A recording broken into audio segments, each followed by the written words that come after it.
Que a paz do Senhor nosso Deus esteja habitando o coração de cada um de vocês. Estamos aqui para encerrar essa lição, sobre o livro de Jó. Antes de a gente dar início, a essa aula, essa aula de sabedoria, vamos fazer uma oração, agradecendo a Deus em primeiro lugar, pela vitória de mais um dia, e por Ele estar aqui juntamente conosco, para que possamos crescer um pouco mais no conhecimento da sua palavra. Ore comigo assim: Senhor Deus, neste momento especial que estamos aqui para aprender e crescer espiritualmente com a Tua palavra, nós pedimos a Sua unção, a Sua proteção, e que o Senhor se faça presente nesse momento, nos dando capacidade para poder falar através de Ti e levar esse conhecimento ao coração de todos aqueles que estão participando dessa aula de hoje. Queremos Te agradecer pelo dia maravilhoso, pela vitória. Queremos Te pedir para que o Senhor nos abençoe. Que esta aula seja uma bênção para todos nós. É o que nós Te pedimos e Te agradecemos, não só hoje, mas para sempre, nesse nome precioso de Jesus. Bom, hoje nós vamos falar dessa terceira e última lição, que fala da Jó e a realidade de Satanás. Bom, quase que neste momento nós vamos entrar quase que num processo conclusivo desse tema, tá? Já devidamente autorizado, sai o diabo da presença do Senhor a fim de tentar a Jó. A partir daquele instante, o melhor dos homens daquela época enfrentaria 7 calamidades distintas. Em tudo seria provado. Seria irresistivelmente tentado em tudo. Provação semelhante jamais seria imposta sobre qualquer ser humano. Aliás, somente Cristo viria a sofrer mais do que Jó. Mas em todas as coisas, seria Jó o vencedor.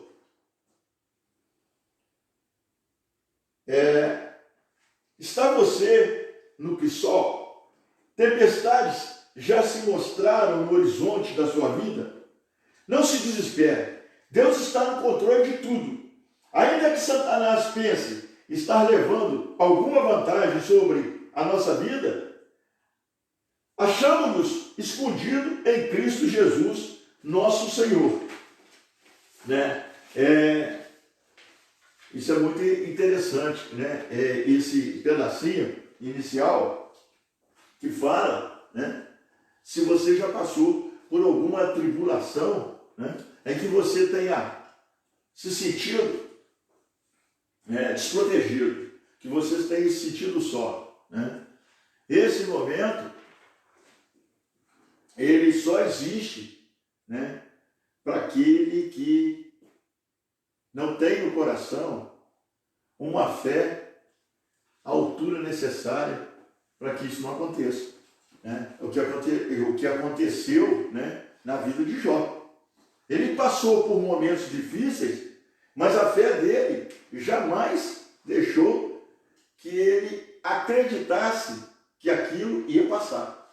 Isso é interessante isso, Mas é pura verdade. Essa passagem deve ser comprovada ela está no livro de Números, no capítulo 23, dos versículos 2 ao 29. É bom você anotar isso aí, que é para você dar uma olhada, dar uma lida, tá? Que é para você ver, isso é muito interessante. Essa passagem está no livro de Números, no capítulo 23, do versículo 2 ao 29. Você anota isso para você ler aí na hora que você tiver oportunidade. O livro de Jó foi escrito como se pertencesse à época dos patriarcas, né? E a discussão sobre a lei foi cuidadosamente evitada. Mas os sacrifícios expiatórios eram uma prática antiquíssima, né, antecedendo ao período patriarcal, né? Isso é muito interessante. O que ele está querendo referir aqui, através desse pedaço aqui, né, é que lá atrás, no Antigo Testamento, lá no período patriarcal, é que esses tipos de sofrimento aconteciam muito, entendeu? Já que, já trazendo para os dias de hoje, não são, né, assim, tão consequentes, tão iguais, tão idênticos ao da época patriarcal. Depois do que Jó escrevemos a respeito da maneira como Deus atendeu a Jó e de como ele foi solicitado a investir como mediador dos seus 3 amigos. Vale ressaltar que a sua elevação como líder espiritual foi bem maior que a sua elevação material. Qual teria sido, antes de sua doença, a atuação na sua tribo? Não sabemos, apenas conjecturas, né? E nada mais. Agora estava creditado perante a sua comunidade como líder espiritual, como sacerdote, nos moldes antigos. Por 4 vezes foi ele louvado por Deus, mesmo como seu servo, né? Lá no capítulo 1, versículo 8 de Jó, está assim, ó. E o Senhor disse a Satanás: você reparou no meu servo Jó? Não há ninguém como ele na terra. Ele é um homem íntegro e reto, que teme a Deus e se desvia do mal. Maravilhoso, né? Que coisa maravilhosa, né? Essa afirmativa desse precioso Deus com relação a esse homem de fé, né? E Deus, ele afirmava com toda a veemência, né, a importância, né, desse homem, a fidelidade de Jó, né, como esse homem era fiel. E essa é uma afirmativa feita direto pelo nosso grandioso Deus. Jó é grandemente exaltado e sai honrado. Ele era apenas 1 contra 3, né? Um mendigo agora contra 3 príncipes. Contudo, tendo a Deus do seu lado, ele não precisava temer o resultado, embora milhares se colocassem contra ele. Observe aqui, né, quando Deus se manifestou em favor dele, acabando o Senhor de dizer a Jó aquelas palavras, né, depois de tê-lo convencido, e de humilhá-lo e de tê-lo levado ao arrependimento pelo que ele havia dito de errado, então o precioso e bendito Senhor o reconheceu no que ele havia dito bem e o consolou e colocou honra sobre ele, mas não até então, pois não estamos prontos para a aprovação de Deus até que nós julguemos e nos condenemos. Mas então Jó assim pleiteou a sua causa, porque aquele que dilacerou nos curará. Aquele que feriu nos atará. Né? O Consolador convencerá. Sabe? Lá no livro de João, no capítulo 16, versículo 8, no livro de João, capítulo 16, versículo 8, diz assim: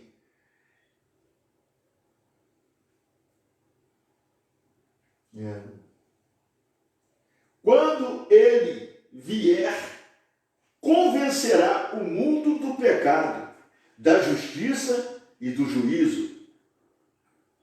Quando ele vier, convencerá o mundo do pecado, da justiça e do juízo. Misericórdia, né? Quando esse maravilhoso Deus estiver voltando, né? Ele convencerá, né? Nessas três afirmativas de grande importância. Veja através de que método devemos esperar a aceitação divina. Nós devemos primeiro ser humilhados sob as repreensões divinas. Depois que Deus, falando essas palavras, tinha causado um certo sofrimento, ele se voltou e teve compaixão, de acordo com a multidão das suas misericórdias, pois ele não contenderá para sempre, mas debaterá em justa medida e impedirá o seu vento turbulento no dia em que enviar o seu vento oriental. Agora que Jó tinha humilhado a si mesmo, Deus o exaltou. Os verdadeiros penitentes acharão favor em Deus, e aquilo que disseram e fizeram de errado não será mais mencionado contra eles. Deus fica satisfeito conosco quando somos levados a abominar a nós mesmos, devido aos pecados que praticamos. Você quer ver? Isso é muito interessante, isso, né? Quando você comete um deslize, comete um pecado, comete um erro, né? E você mesmo, né, se condena, você mesmo se corrige. Quando você vê, Senhor, tem misericórdia, né? Eu sei que o que eu acabei de fazer não agrada a Ti. O Senhor me perdoe, né? Derrama sobre mim, né, essa unção de perdão, para que eu venha redimir desse ato que acabei de cometer.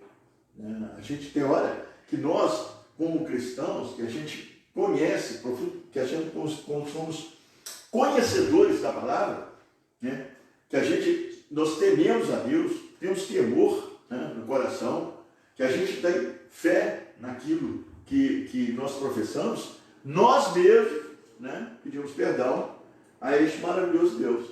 Tá? Nós mesmos procuramos, né, ser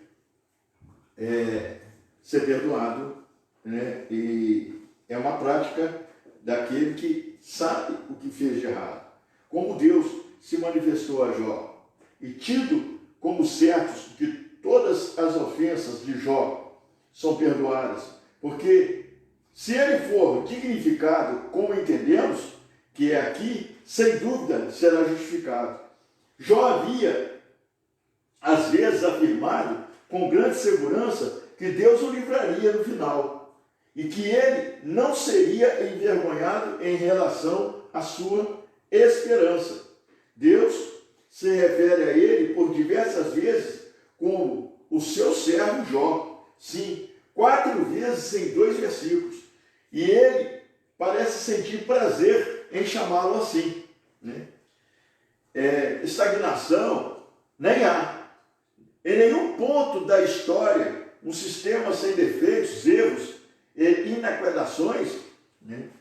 E não existe hoje em dia um sistema que seja como Deus, isto é, perfeito.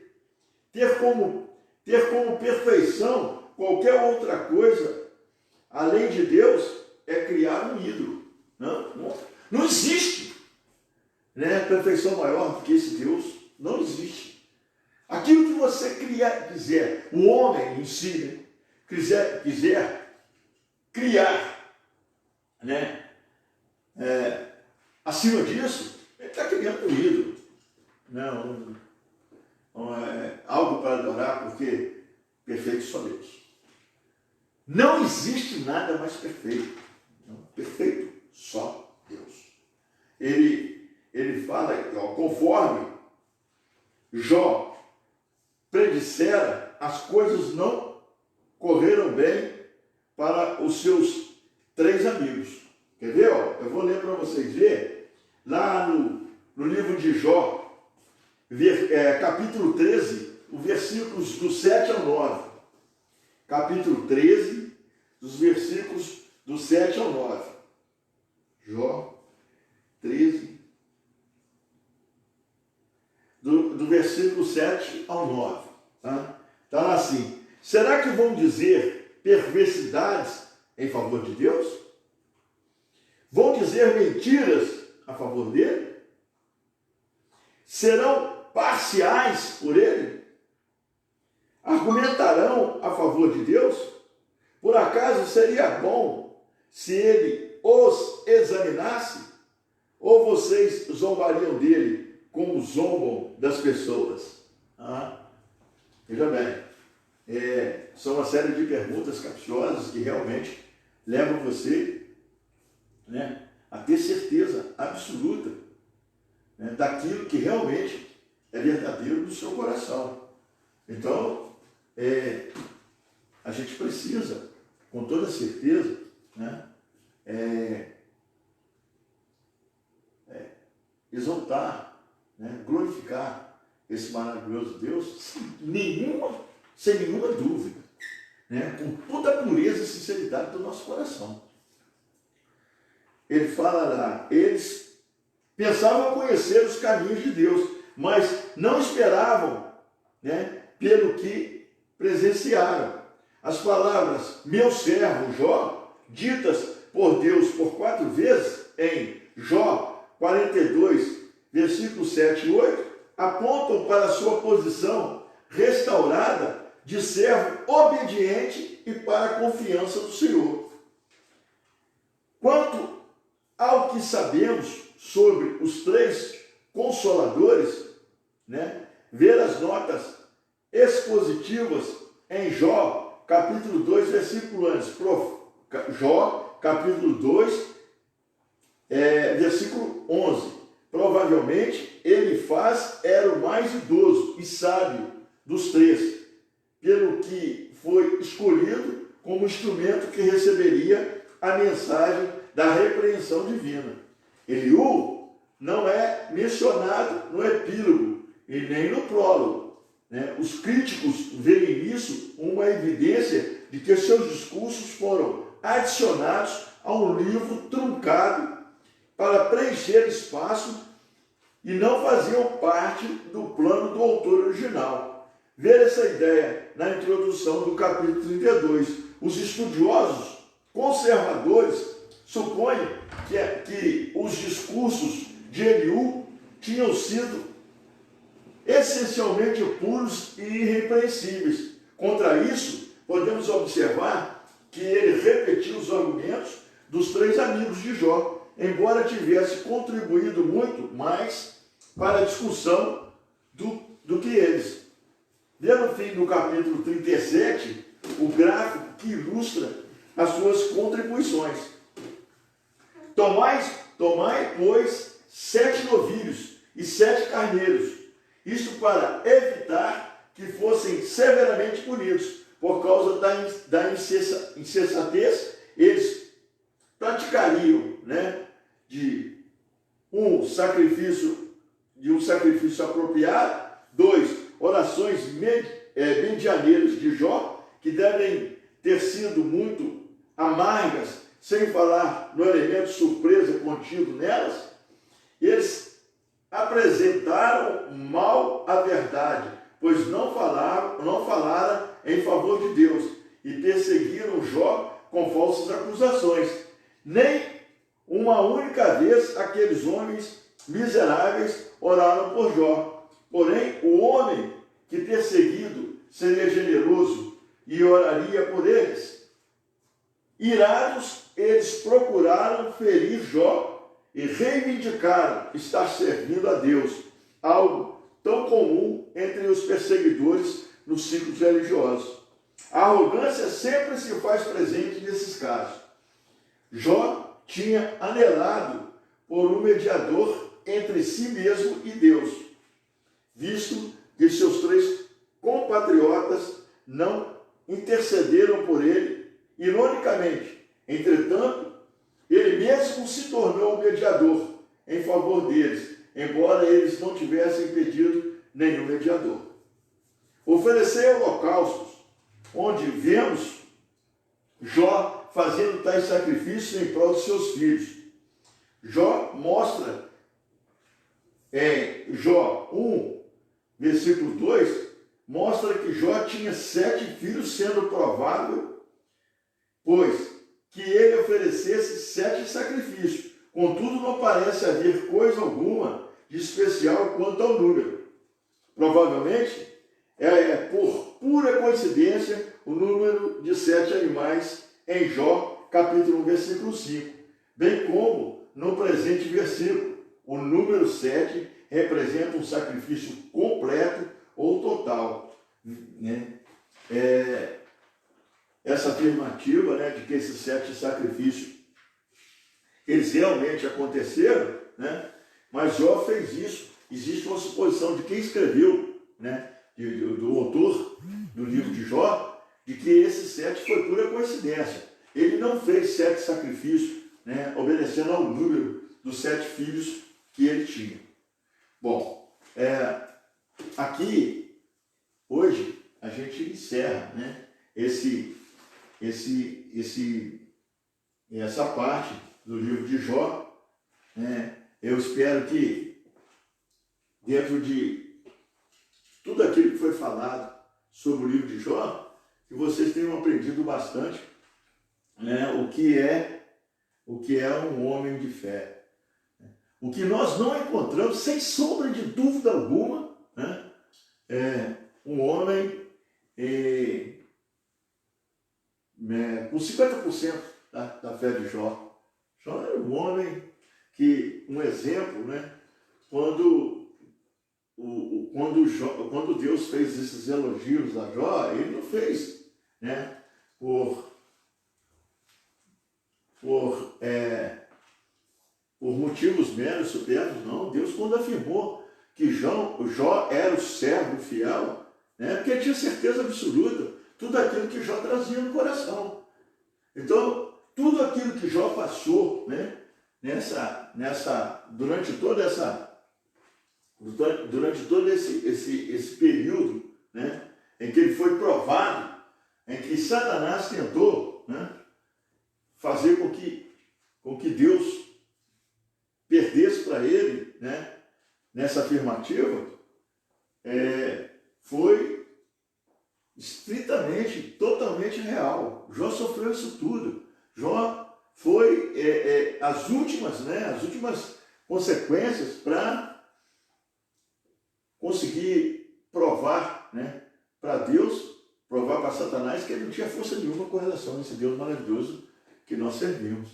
Então, você imagina, veja bem, hoje, você trazendo para os dias de hoje, né, você com a vida totalmente equilibrada, você financeiramente controlado, você com uma vida, né, de regalia, tranquila, né? E era o que Jó tinha. Jó pode-se considerar, né, que naquela época Jó era milionário pela quantidade, né, de bens que Jó tinha, pela quantidade de criação, de riqueza. Então, Jó era um homem milionário. E ele trocou, né, toda essa riqueza, né, algo de muito precioso na vida de Jó, que era a família dele, né, que ele era um camarada, que era uma pessoa, né, um servo, que tinha um amor tremendo, né, por aqueles filhos. E ele abriu mão de tudo aquilo. Imagine só, veja bem o tamanho e o teor disso tudo. Jó abriu mão de tudo isso por amor a Deus. Onde é que nós vamos encontrar hoje, né, um homem que faça 50% do que Jó fez?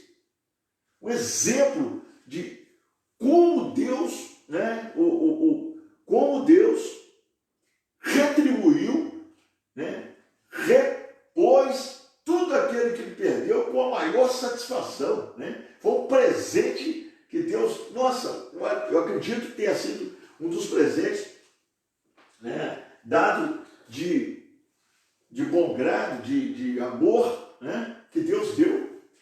Eu acho que durante toda a nossa história bíblica, né, não existe um camarada que tenha ganhado um presente que Deus tenha dado com muito amor, com tanto carinho, como ele deu para Jó, retribuindo tudo aquilo que ele tinha, né?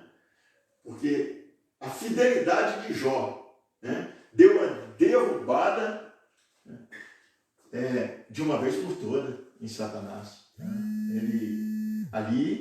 Ele foi totalmente desmoralizado. Ali ele foi totalmente, né, jogado ao solo.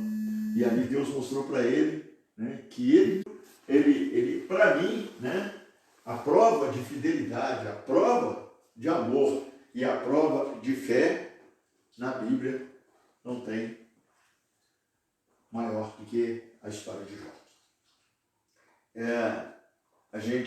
Nós vamos esperar agora para ver com o pastor Fernando, né, qual é o segundo passo, qual é a próxima aula de terça-feira, o que é que nós vamos falar.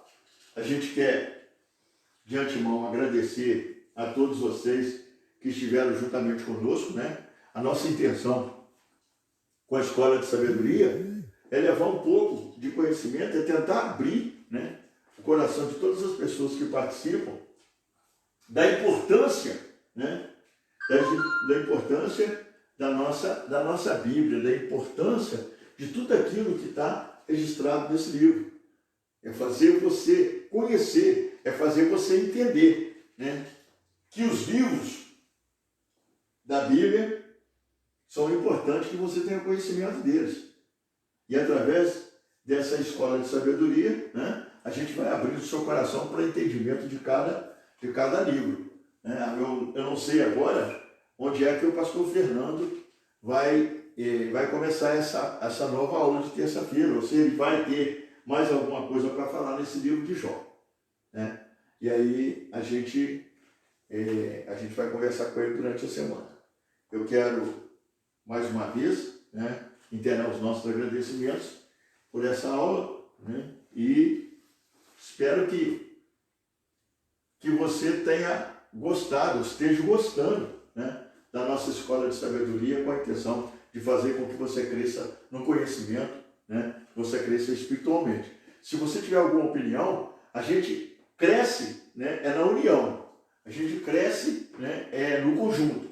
Se você tiver alguma ideia, ou se quiser, né, que a gente passe para o pastor Fernando, alguma coisa que interesse da sua parte, que você acha que é importante, que você acha que vai ser muito importante no seu crescimento, no nosso crescimento, né, é importante que você dê a sua opinião, tá? Se pode, a gente aqui nós somos uma família, né, e é só fazer com que isso chegue até nós, para que a gente tome as decisões e dê o passo de acordo, né, com a sua curiosidade, a sua intenção, né, de conhecer livros da Bíblia, tá certo?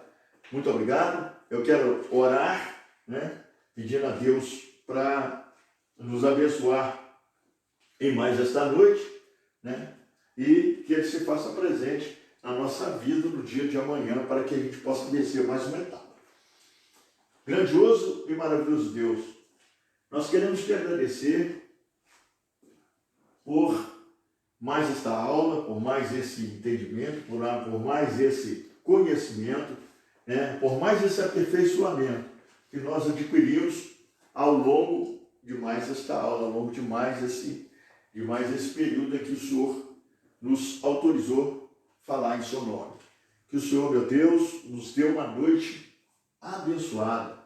O Senhor Deus nos proporcione um descanso para que amanhã estejamos firmes na luta para vencer mais um dia nessa terra onde tudo foi o Senhor que criou. Que o Senhor derrame ao som da paz, da prosperidade, da felicidade, ao som da bonança, ao som da saúde e ao som da vitória sobre o lar de cada um de nós, no lar de todos nós, meu, do Leozinho, de todas as famílias que estão participando juntamente conosco dessa escola de sabedoria, né? Que nós te pedimos e te agradecemos, não só hoje, mas para todos sempre, nesse nome precioso de Jesus. Amém. Tenham todos uma boa noite.